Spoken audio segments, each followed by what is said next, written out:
of Parker, Ginobili, and Duncan, and the pressure they feel with the newcomers trying to assimilate in this team? I think it's unfair that a lot of people have been putting too much pressure on the new guys. We are more responsible than them. We haven't had a great season. We hadn't lead the team the way we did in the past, and we got these last 25 games to really pick it up. Then the new guys are going to follow, but it's hard to get in a system like ours and perform right away. So we got to have them do that. Yeah, they've got to lead it, and Ginobili does just that.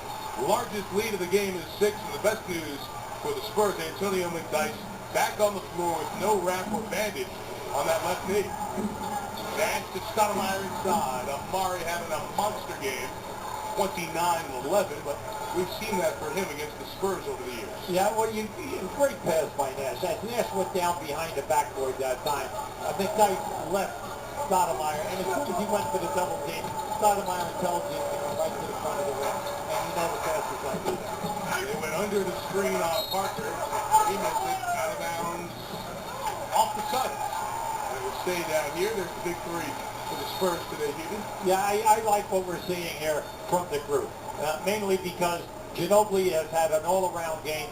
Parker has shown us the quickness which is needed, and then the high shooting percentage. Duncan is Duncan. But Ginobili, not only do you have the points, but you have 5 rebounds, 6 assists in this game.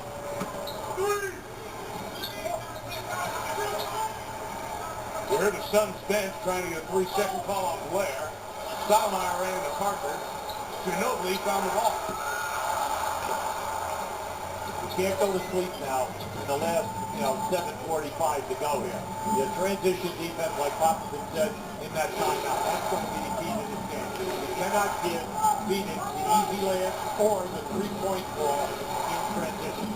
Goes Nash, finding Robin Lopez, who put his head down for the 3-second call on the Suns. After a good opening quarter for Lopez, he has been quiet on the offensive end of the second half. Yeah, Alvin Gentry's upset. Now that was a pretty, sometimes when you're on the road, you go, hey, you go 1, 2, 3, not 1, 3. In the club, because we're the road team, right? But then you also say a few other things.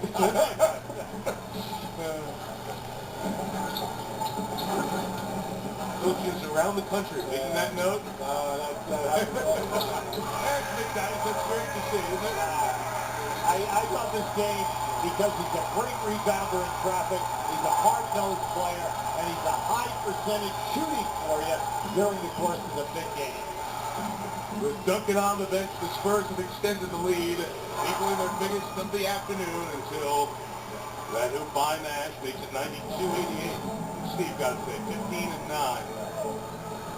Right around his season average. It's been a nice matchup today with Parker and Nash. These two teams have played so many good games, 4 playoff series in the recent past, all won by the Spurs. Some memorable moments along the way. Now that time Nash left his feet.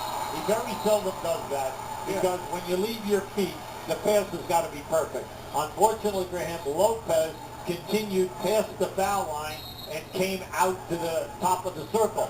The pass was to the foul line area. Well, San Antonio, Greg Popovich and Tony Parker having an extended conversation that Pop wasn't done with, so let's just take a timeout. Continue it over at the bench. About halfway through the quarter, it's Carmelo Anthony. Hey, I don't know if you saw last night, but his alma mater, Syracuse, kicked Villanova's tail, and they might be number 1 in the country. Oh, they waited. Yeah, Melo and the Nuggets against the Lakers. Coming up next here on ABC. We asked Steve Nash yesterday here, can you imagine what your resume might look like if not for the Spurs? And he didn't laugh. He said they've been a thorn in the side, but he said they've been so memorable because the meetings have come close to the summer. They've come in the playoffs late, and it's really made the relationship between these two franchises so unique. Jefferson, short on the 3, Duncan back in, kept it alive and alive. That was terrific because Jefferson made that catch. He could not continue for the dunk because of the defender sliding underneath. Great catch and a beautiful putback. Equaling the largest lead the Spurs have had as we come across the halfway mark. Stoudemire faces Tries to reverse on Duncan. Oh, look at this. Got his own rebound. He is a one-man wrecking crew today. 31-12 for Amari. Mike, that was his 6th offensive rebound today. He showed great quickness there. He's an opening, pump bodies 25 feet away, and Amari will be called for the personal. Now keep an eye to the right of your screen. See, the catch is going to be made, but he had to readjust while he was in the air and bank the shot. Now this is a great, watch the miss. Now here comes Amari, right back in. His 6th offensive board of the game. He's just, now remember now, the guy started out 5 for 14. Yeah, shoot. Now since that period of time, he's been on fire and just making great moves. His quickness today. Grant Hill back in, McDyess from the top, knocks it down. Still looks like he's gingerly playing through that hyperextended left knee, but gaining more confidence here. It's McDyess to double digits now with 10 points and 9 rebounds. Nice, solid game. Channing Fry with Jefferson, Richardson who drives, and a foul is called inside. Yeah, Richardson has been tough today. Unfortunately, he has not had a great deal of opportunities.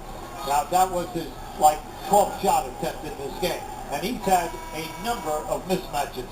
But you like the fact that when he gets it, you have to honor the fact that he is terrific off the dribble.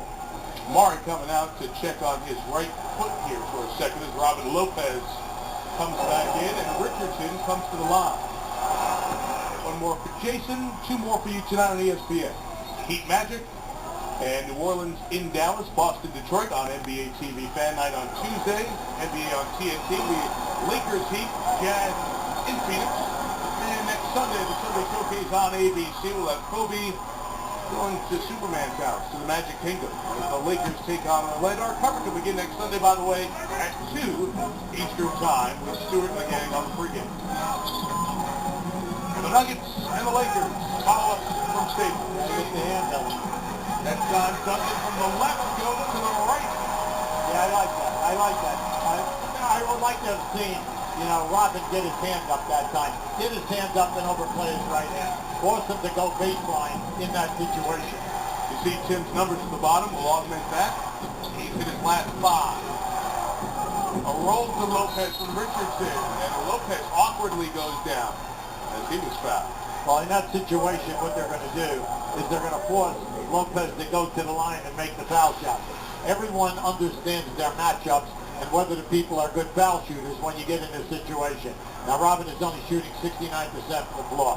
Do not give up a dunk or a layup in this situation. Go for the block. You don't get it. Get his hand to his elbow. Force him to go to the line. Twin brother Brooke was taken 10th overall by the Nets.